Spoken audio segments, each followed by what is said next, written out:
邏輯入門，簡介邏輯的核心知識。邏輯聽起來很抽象，但其實就是正確思考的規則。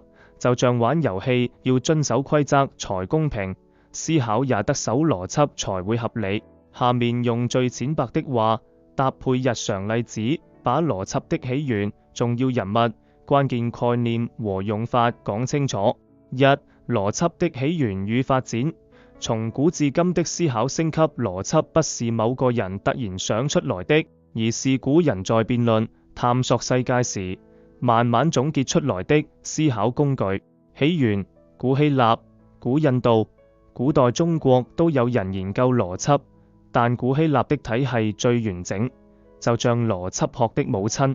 古希臘亞里士多德是關鍵人物，他寫了工具論，把怎麼正確推理整理成規則，比如大家常聽的三段論。後來斯多葛學派又補充了命題邏輯，比如果下雨，地面就濕這類判斷。中世紀修道院和大學裏的學者用邏輯來辯論宗教問題，比如上帝是否存在，倒逼邏輯變得更精細。近代以前大家多靠演繹法，從一般到個別，培根覺得不夠，提出歸納法，從個別到一般，比如觀察很多蘋果落地，得出萬物有引力。笛卡爾強調思考要清晰，比如先確定我存在，再推其他結論。康德、黑格爾又進一步豐富了邏輯的內容。現代弗雷格、羅素等人把數學符號用到邏輯裏，比如用表示如果就，讓邏輯變得更精確。這就是符號邏輯。現在電腦程式、數學證明都離不開它。二、邏輯界的關鍵人物，他們做了什麼？這些人就像邏輯工具的發明家，各自貢獻了實用的思考方法。亞里士多德，邏輯之父，第一個把邏輯變成系統的人，發明了三段論，讓推理有章可循。培根覺得只靠演繹不夠，提出歸納法，鼓勵大家多觀察、多總結，比如科學家做實驗就是用歸納法。笛卡爾主張思考要從清楚的概念開始，比如不能憑空猜測，要先確定已知的事實，再一步步推。弗雷格，現代邏輯的開山鼻祖，用數學方法改造邏輯，讓邏輯變得像數學一樣精確，為電腦、人工智慧鋪了路。三、邏輯的核心規則、名詞、方法。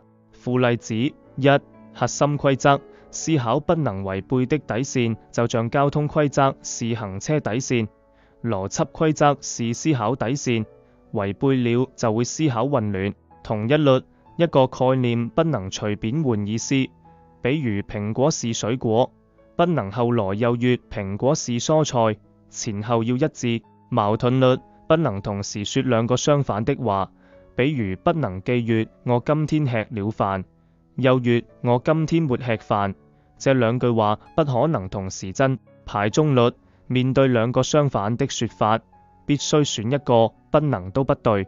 比如這杯水是熱的和這杯水不是熱的，一定有一個是真的，沒有中間狀態。二、專有名詞，邏輯的基礎用語。附淺白例子，這些名詞是理解邏輯的鑰匙，不用死記，看懂例子就懂。命題，能判斷真或假的一句話，不是疑問句、感嘆句。例子，今天會下雨，能判斷真假，是命題。今天好熱啊，感嘆句，不是命題。你吃飯了嗎？疑問句，不是命題。前提與結論，推理時，已知的事實是前提，推出的結果是結論。例子，前提一，所有學生都要上學。前提二，小明是學生。結論，小明要上學。前提是依據，結論是從前提推出來的。三段論，最經典的演繹推理形式，由大前提、一般規律加小前提、個別情況加結論組成。例子，大前提所有鳥都會飛。小前提麻雀是鳥，結論麻雀會飛。再比如大前提誠實的人不說謊，小前提，小李是誠實的人。結論，小李不說謊。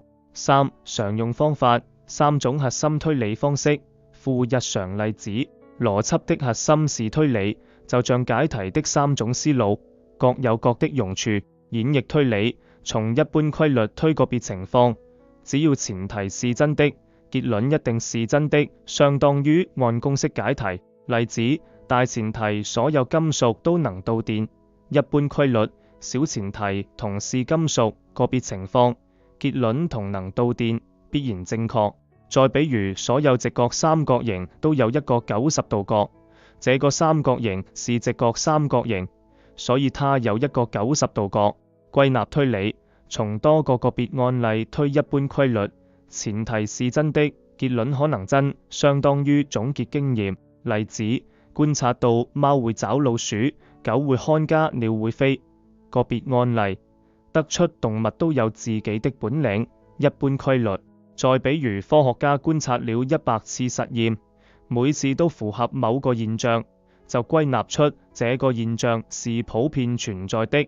索因推理，從結果猜原因，常用來提出假說，相當於破案猜兇手。例子，看到地面濕了，結果猜可能下雨了，原因。再比如，看到小明發燒了，結果猜可能是感冒了，原因。這種推理不一定100%對，需要進一步驗證。4.